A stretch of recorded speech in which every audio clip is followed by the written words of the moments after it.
Bismillahirrahmanirrahim. Assalamualaikum warahmatullahi wabarakatuh. Perkenalkan, nama saya Aqlimul Furqan. Saya dari kelas IPS 1A, kelompok 7 Pendidikan Akhlak. Di sini saya akan menjelaskan tentang ridho, teori dan praktis dalam pembelajaran. Yang pertama, bagaimana Anda bisa menjelaskan seorang pelajar dapat ridho dalam belajar sehingga ia mendapatkan ridho Allah Subhanahu wa taala dalam belajarnya.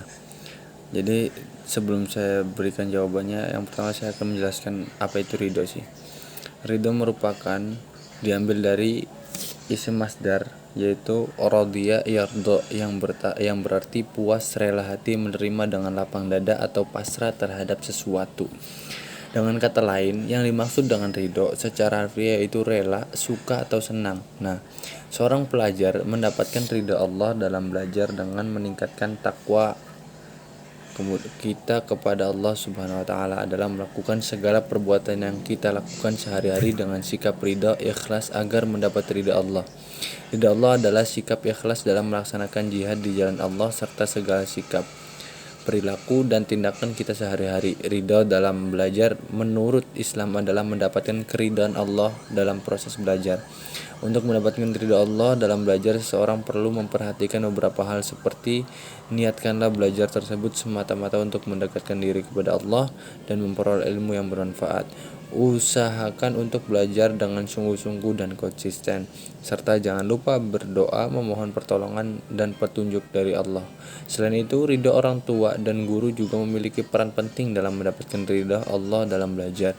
Untuk mendapatkan ridha Allah dalam belajar, beberapa hal yang dapat dilakukan, antara lain yang pertama adalah belajar dengan niat ikhlas karena Allah, yang kedua belajar dengan sungguh-sungguh dan tekun, yang ketiga menjaga adab dan akhlak yang baik dalam belajar, yang keempat memelihara keikhlasan dan memurnikan niat karena Allah semata dalam belajar, yang kelima berdoa memohon petunjuk dan kemudahan dari Allah SWT.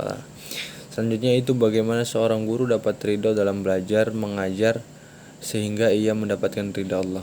Pada dasarnya, konsep ridho guru adalah pemahaman bahwa ketika seorang guru merestui atau meridhoi perjalanan hidup seorang murid atau santri, maka mereka telah meletakkan dasar yang kuat untuk kesuksesan dalam kehidupan mereka. Bahkan dalam Islam, ridho guru dipandang sebagai hal yang sangat penting. Ini berkaitan erat dengan keyakinan bahwa ridho Allah juga tergantung pada ridho guru. Ada pepatah yang mengatakan bahwa guru adalah orang tua bagi roh santri juga. Ini menggambarkan bahwa hubungan antara guru dan santri tidak hanya terbatas pada proses belajar mengajar, tetapi juga melibatkan pembimbingan moral dan spiritual. Dalam perjalanan mengajar, seorang guru yang mendapatkan ridha Allah Subhanahu wa taala akan mengalami berbagai keberkahan dalam ilmu yang dia sampaikan. Guru bukan hanya mengajarkan ilmu, tetapi juga mendidik. Bagaimanapun guru telah tulus ikhlas menyalurkan ilmu yang susah payah dicari. Ia menjadi perantara agar murid dapat menguasai pengetahuan, wawasan, dan pengalaman. Kehadiran guru adalah anugerah dan menghormati guru adalah kewajiban kita. Tujuan mendidik dan mengajar murid adalah untuk mencari keridhaan Allah Subhanahu wa taala. Dalam perjalanannya, kegiatan mengajar adalah aktivitas menebar ilmu, selalu menegakkan kebenaran, menghalau datangnya kebatilan, dan mendapatkan manfaat dari ilmu yang didapat. Tidak akan datang kepandaian kepada murid-murid sekolah melainkan hanya karena ridha Allah saja. Peran guru hanya sebagai media perantara transfer ilmu, tidak lebih dan tidak kurang. Rendahkan diri Anda di hadapan Allah karena hanya Dia yang maha berilmu. Guru yang ridho dalam mengajar dapat menciptakan suasana belajar yang menyenangkan dan efektif. Kemudian apa saja hikmah bagi seorang pelajar yang ridho kepada Allah Subhanahu wa taala? Hikmah bagi seorang pelajar yang ridho kepada Allah Subhanahu wa taala, yang pertama, ketenangan pikiran. Pelajar yang ridho kepada Allah akan memiliki ketenangan pikiran karena mereka percaya bahwa segala sesuatu yang terjadi dalam hidup mereka adalah kehendak Allah. Contohnya, seorang pelajar yang ridho kepada Allah mungkin akan merasa tenang dan tidak terlalu khawatir saat menghadapi ujian besar. Selanjutnya, rasa syukur. Pelajar yang ridho kepada Allah akan memiliki rasa syukur yang tinggi terhadap segala nikmat dan kesempatan yang diberikannya. Contohnya, seorang pelajar yang ridho kepada Allah akan bersyukur atas kesempatan untuk mendapatkan pendidikan yang baik, dan kedisiplinan pelajar yang ridho kepada Allah SWT akan memiliki kedisiplinan yang tinggi dalam menjalani kehidupan akademik. Contohnya, seorang pelajar yang ridho kepada Allah akan menjalani rutinitas belajar dengan disiplin. Mereka akan mengatur jadwal belajar yang teratur, menghindari gangguan yang tidak perlu, dan fokus pada tugas-tugas akademik mereka dengan penuh tanggung jawab. Selanjutnya yaitu kisah tentang proses pembelajaran di mana murid dan gurunya memiliki sifat ridho terhadap Allah.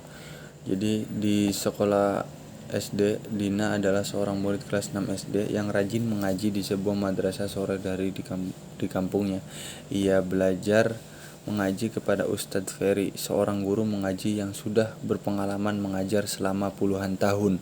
Pada suatu sore, Dina mendapatkan nilai jelek pada ujian bahasa Arabnya. Ia merasa sedih dan kecewa karena telah belajar sungguh-sungguh untuk ujian itu. Ketika Ustadz Ferry bertanya mengapa Dina murung, Dina menceritakan masalahnya. Ustadz Ferry tersenyum dan berkata, "Dina, terimalah nilai itu dengan lapang dada. Kita telah berusaha semaksimal mungkin, tapi hasilnya adalah di tangan Allah. Mungkin Allah menginginkan yang terbaik untuk kita dengan memberi pelajaran melalui nilai jelek ini." Mendengar nasihat Ustadz Ferry, Dina menyadari bahwa ia harus ridho dengan ketetapan Allah. Ia tidak boleh berlarut dalam kesedihan. Dina pun bertekad untuk terus berusaha dan belajar lagi dengan sungguh-sungguh. Keesokan harinya, Dina belajar bahasa Arab dengan penuh semangat. Begitu pula Ustadz Ferry dengan sabar terus memberi motivasi agar Dina pantang menyerah meraih cita-citanya. Melalui kisah ini kita belajar bahwa dengan memiliki sifat ridho kepada Allah, kita dapat menjalani segala cobaan dengan tabah dan tetap bersemangat meraih cita-cita, apapun itu rintangannya. Kesimpulan dari cerita yang pertama, cerita ini mengisahkan tentang Dina, seorang murid yang rajin mengaji, yang mendapat nilai jelek di ujian bahasa Arabnya. Ia merasa sedih dan kecewa karena telah belajar dengan sungguh-sungguh. Kedua, Ustadz Ferry, guru mengaji Dina, menasihatinya untuk menerima nilai itu dengan lapang dada dan ridha kepada ketetapan Allah. Hasil ujian ada di tangan Allah, dan mungkin Allah punya rencana terbaik dengan nilai buruk itu. Yang ketiga itu, mendengar nasihat itu, Dina belajar untuk ridho dan tidak berlarut dalam kesedihan. Ia bertekad untuk terus berusaha dan belajar lebih giat lagi. Ustadz Ferry pun terus memotivasinya dengan penuh kesabaran. Mungkin hanya itu yang bisa saya sampaikan. Syukran ala ihtimamikum, wallahul muwaffiq ila aqwamit thoriq. Wassalamualaikum.